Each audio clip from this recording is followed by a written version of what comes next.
오늘이 2024년입니다. 아, 예. 그렇네요. 1월 3일입니다. 네. 와, 새해 복 많이 받으십시오. 아, 새해 복 많이 받으십시오. 네네네. 네. 근데 이제 새해 복 많이 드려야 되는데 네. 검증의 시간이 지나야 된다고. 자료를 우리 윤지호 대표님께서 만들어 오셨는데 자료도 아니고 뭐 PPT 만들어. 검증의 시간, 그 검증의 시간. 근데 뭐 저희가 뭐 네. 제 혼자 의견이라기보다는 저와 같이 했던 동료들이 네. 아마 우리가 2023년은 되게 좋게 봤던 것 같아요. 예. 뭐 상고하고.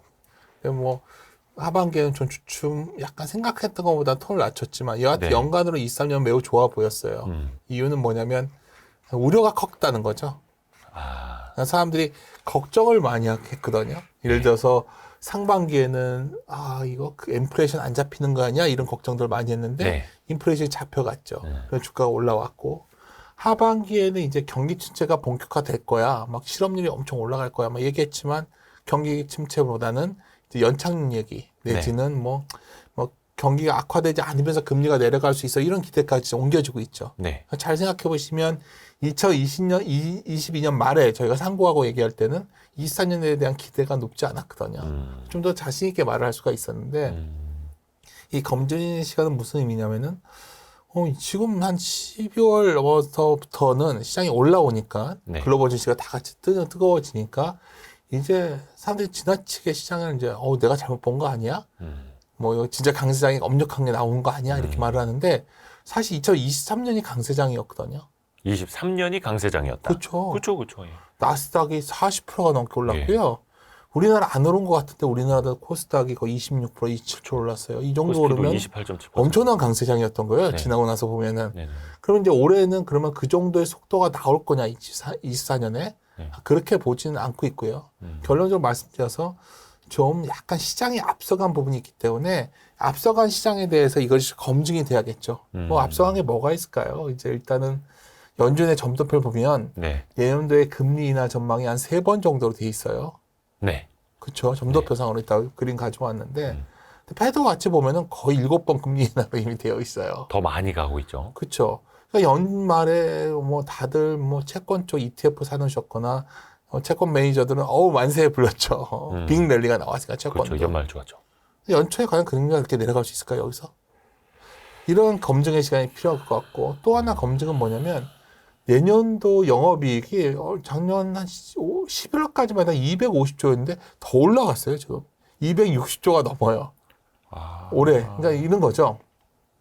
260조 이상 좋아지는데 안에 뜯어보면 반도체가 어마어마하게 이익이 좋아지는 걸로 다 리비전되고 있어요. 그렇죠. 그럼 여기서 질문을 해야죠. 반도체가 분명히 그 소위 재고는 줄고 출하는 좀 개선되니까 재고 순환선이 0을 넘어서 올라오고 있는 건 분명히 긍정적이에요. 그러니까 재고가 줄어든 걸로 반도체가 좋아진 거죠. 근데 이제부터 수요가 그만큼 좋아질까? 사실 제가 뒤에 이제 도표를 갖고 말씀을 드릴 텐데 재고로 보면 좀 약간 진정이 됐는데 최근에 원 디바이스 뭐 AI 뭐 이런 것들 있잖아요. 네. PC가 새롭게 장착될 것이다. 근데 생각보다 그쪽의 수요가 강하지 않다는 말도 좀 나오거든요. 그러니까 쉽게 말해서 뭐 재고의 수는 좀 축소되는 건 긍정적이지만 그만큼 수요가 강할까? 근데 주가는 미리 땡겼으니까. 그렇죠. 그래서 그런 의미에서 검증의 시간이라는 말을 넣었는데 결국 그러한 좋고 나쁨이 계속 부닥치는 기간은 다른 말로는 박스권이거든요. 박스권에서 어떻게 해야 살아남죠? 우리가 뭐 제가 어젠가 칼럼을 하나 썼는데 네. 사람이 가장 후회할 때가 언제냐면 네. 처음부터 1번이 정답인데 처음부터 3번으로 오답을 쳤을 때는 기분이 안 나쁜데 네네네. 정답을 썼다가 3번으로 고치면 이 후회 맞아요. 감정이 고쳤다가 틀리면 예. 박스권 있고 그런 장이거든요. 그러니까 안 좋게 보다가 아니야 내가 잘못 봤나 될 것 같아 하는 순간 걸리는 거고 예. 이상 뭔가 다시 위기로 가는 거 아니야 그때 싶은 순간이 되면 그땐 돌아설 거고 굉장히 엇박자를 조심해야 되는 시간이 시작됐고요. 검증의 시간이란 무슨 말이냐면 그래서 충분하게 기업 이익에 대해서 좀 더 숫자가 실제 수치에서 가까워지고 뭔가 금리에 대한 것도 우리가 적응하는 기간이 좀 지나고 네. 이래야 저 의미 있는 추세적 상승이 나오지 않을까? 그게 언제인지는 제가 정확히 알 수 없고 놀랍게도 우리나라 증시는 이런 박스권 시간이 항상 길었어요. 그렇죠, 사실은. 오른 거에 비해서 박스권이 훨씬 길어요.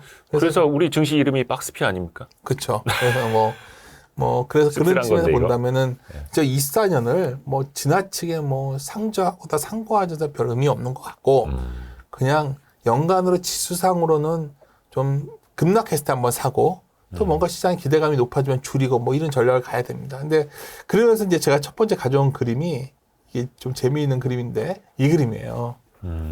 이게 각 증권사의 작년 연말에 전망들을 해놓은 겁니다. 지금 각 증권사들이 저렇게 면봉을 만들어 놓은 거예요? 그렇죠. 뭐 거의 면봉인데? 여기가 뭐 가장 높게 보면 BNK는 3,100 정도 갈 수 있다 상단을 열어놓은 오, 거고, 그러니까 최상단과 그렇죠. 하단. 교보는 한 1,900 정도 해놨는데 네. 크게 본다면 한 2,300에서 예.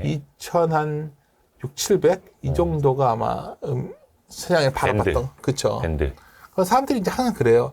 아, 증권사 전망들 맨날 다 틀려. 네. 그러니까 위로 크게 열리거나 아래로 크게 뚫릴 거야. 뭐 이렇게 얘기하는데 뭐 제가 보기에는 올해는 대략 이런 전망치에 부합할 확률이 높습니다. 박스 포인트가 그래요. 그러니까 우리가 제가 잊지 못하는 순간이 12년, 13년, 14년에요. 네. 매년 말에 그 다음에 올라간다고 생각을 했어요. 아, 그 박스필 시절에. 그렇죠. 그냥 매년 아 그래 1년 쉬었으니까 나 내년 올라갈 거야. 그 내년에 올라갈 거야. 근데 결국은 연말에 기대했던 부분이 실현이 안 되면서 네. 연말 되면 제자리고 이게 박스권이었었거든요. 아. 지금도 그게 다르지 않을 것 같다. 그래서 기본적으로는 좀 박스권 내에서의 전략을 가져가야 된다는 게 첫 번째고요. 네. 혼자 너무 떠드네요. 이건 저 가끔 보여드리는 그림인데 결국 이제 우리 증시라는 게 순환전적 사고로 가야 된다. 그래서 맞아요. 한 0.9배 깨지면 사고. 그러니까 저 깨졌을 때 다들 이제 공포에 휩싸여 있을 때 윤지호 그렇죠. 대표님이 짜잔 나타나서 이때 작년 10월에 또 맞아요. 이때 마이콜을 했던 기억이 있고. 맞아요. 선생님 그래서 말씀해 주셨죠. 덕분에 큰 도움 받았습니다. 아유, 뭘 별말씀. 예. 근데 이제 문제가 하나 있어요. 이 그림에서. 이 파란색 선이 지속 내려오고 있잖아요. 저 하늘색 연한 선이요? 그쵸. 아래쪽에 있는 거? 짙은 거. 요거. 예. 이게 ROE라는 거잖아요. 아. ROE는 뭐냐면 오늘. 주주가 그 기업에 출자한 돈을 사용해가지고 네. 얼마나 리턴을 버냐. 그래, 리턴이에요. 그렇죠. 뭐 다 아실 텐데. 그러니까 자기 자본분의 단기 순이익이거든요. 그렇죠. 아니, 기본적으로 순이익이 많이 늘면 이게 올라가죠. 그래서 ROE가 이렇게 올라갈 때 주식을 해야 된다고 해요. 올라갈 때 되면 주식이 좋죠. 이렇게. 자본 대비 좋은 수익을 올릴 때. 그렇죠. 근데 문제는 우리나라의 ROE가 지속 떨어지고 있잖아요. 형편없죠. 미국 증시는 오르는데 왜 못 오르냐 물어보면 항상 이걸 보여드려요, 제가. 그렇죠. 우리는 투하된 자본에 비해서 그만큼 이익을 못 벌어들이는 거예요. 그러니까 우리나라 경영자들이 사실 그 투하 자본 이익률이나 자본 배분 그런 관점이 잘 없죠. 뭐 그게 안 되면 분모를 변화주면 되거든요. 분모가 결국 자기 자본이니까 자본을 줄여주면 돼요. 자기 자본을 줄이는 방법은 자사주 매입하면 돼요. 매입해 소각하면 자사주 배당 많이 주고. 배당하거나. 근데 우리는 잘 안 하잖아요. 큰일 나는 줄 알죠. 왜 내 돈을 주주한테 주는데? 이 말씀을 왜 드리냐면 이번에도 역시 0.9배 깨지고 0.8배 다 갔을 때 사는 게 맞는데 높이가 한 배 넘었으면 그래도 ROE가 한 10%는 돼야 되지 않을까? 이게 뭐 ROE 퍼센테이지잖아요. 결국 자기 자본과 단기 순이익의 비율이니까. 이게 ROE가 내년에 좋아진다는 실적을 갖고서 한 8.4, 8.5밖에 안 나와요.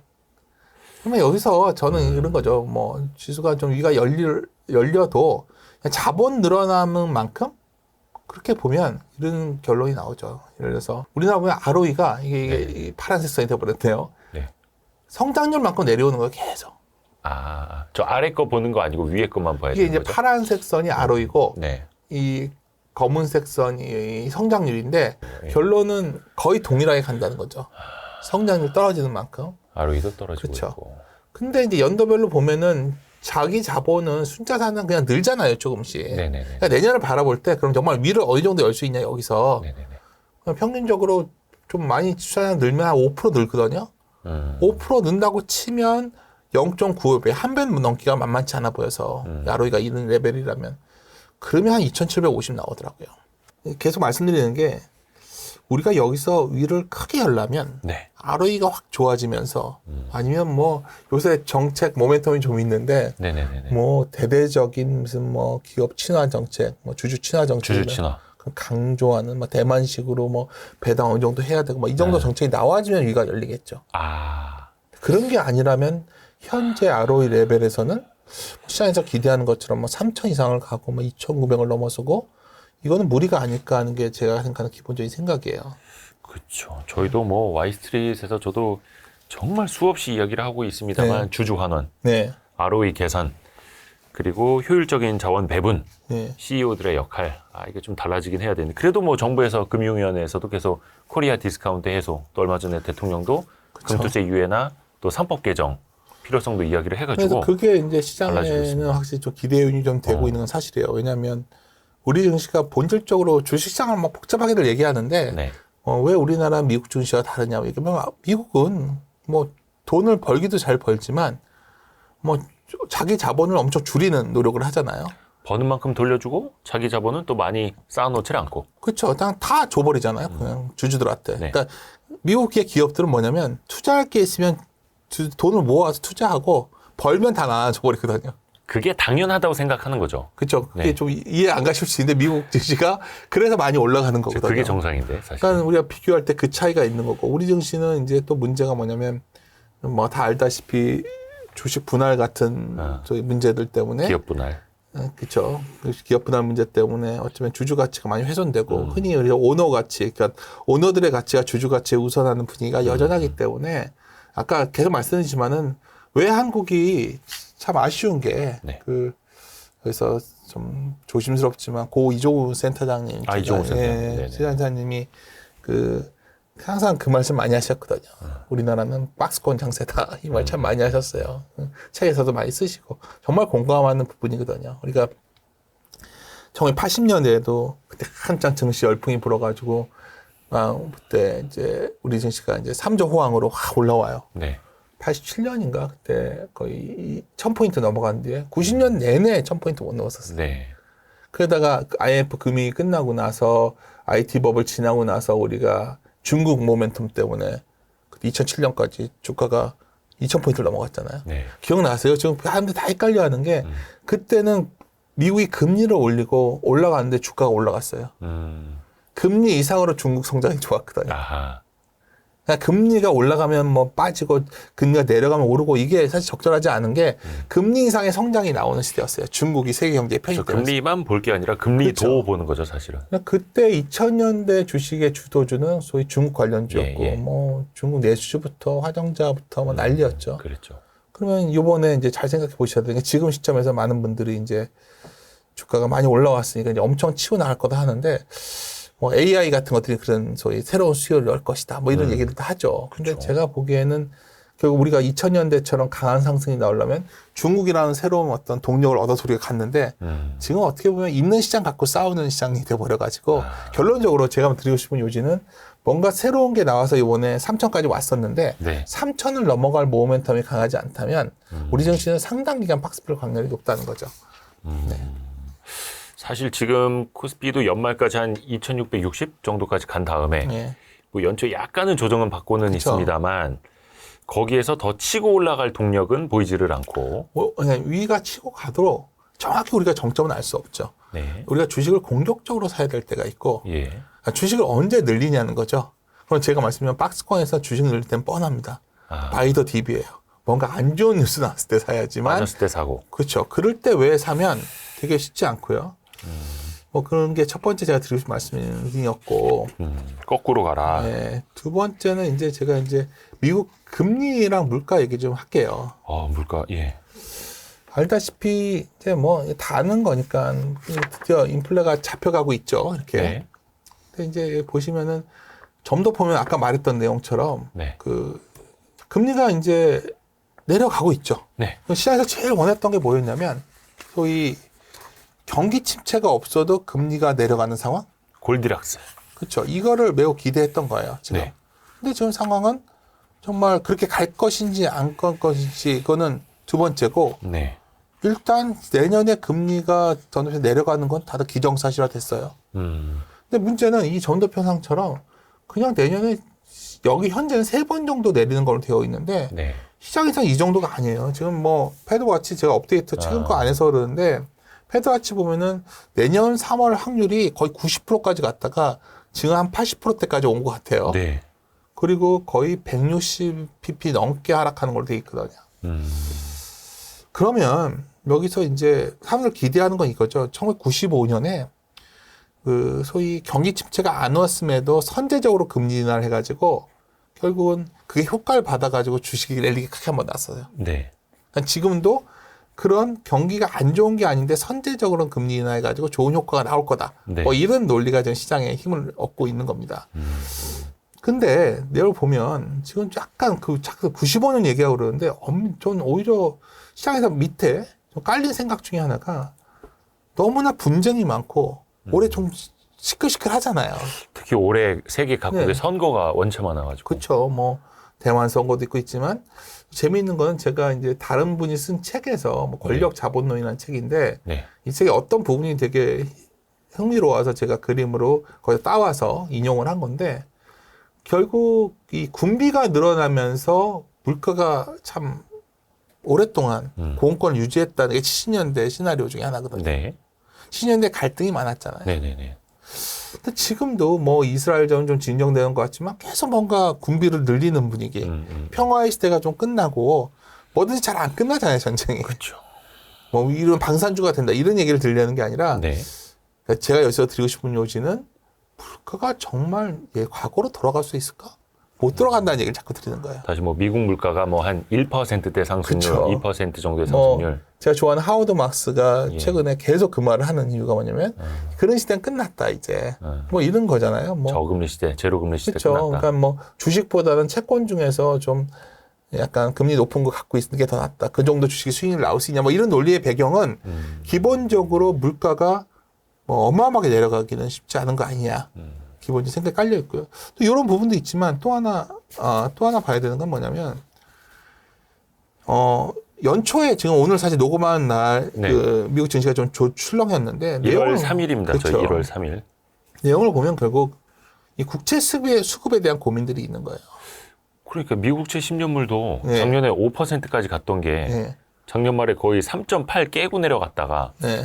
지금은 다시 이제 한 3.8 후반대까지 또 다시 튀어 올랐더라고요. 근데 뭐 여기서 이제 우리가 생각하는 것은 금리가 확 내려가기가 만만치 않은 게 랠리가 왔지만 재정이 이렇게 좋은 상황이 아니다 보니까 미국 재정이. 그렇죠. 그러니까 미국이 뭐 곧 지나면 이제 1월 중반 지나고 나면 또 부채 한도 문제가 또 나올 거고 항상 계속해서 선거에 아까 말씀하셨지만 계속 돈은 써야겠고 그러니까 어느 때보다 우리가 국채 입찰 기간에 주목을 하잖아요.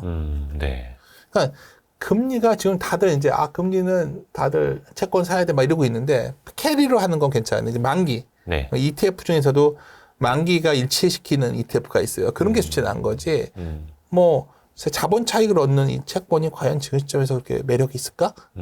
그런 생각이 좀 드는 상황이에요. 기본적으로는 네. 금리가 막 과거처럼 뭐 제로 금리 가까이 뭐 1% 이렇게 갈 확률이 낮으니까. 네네네.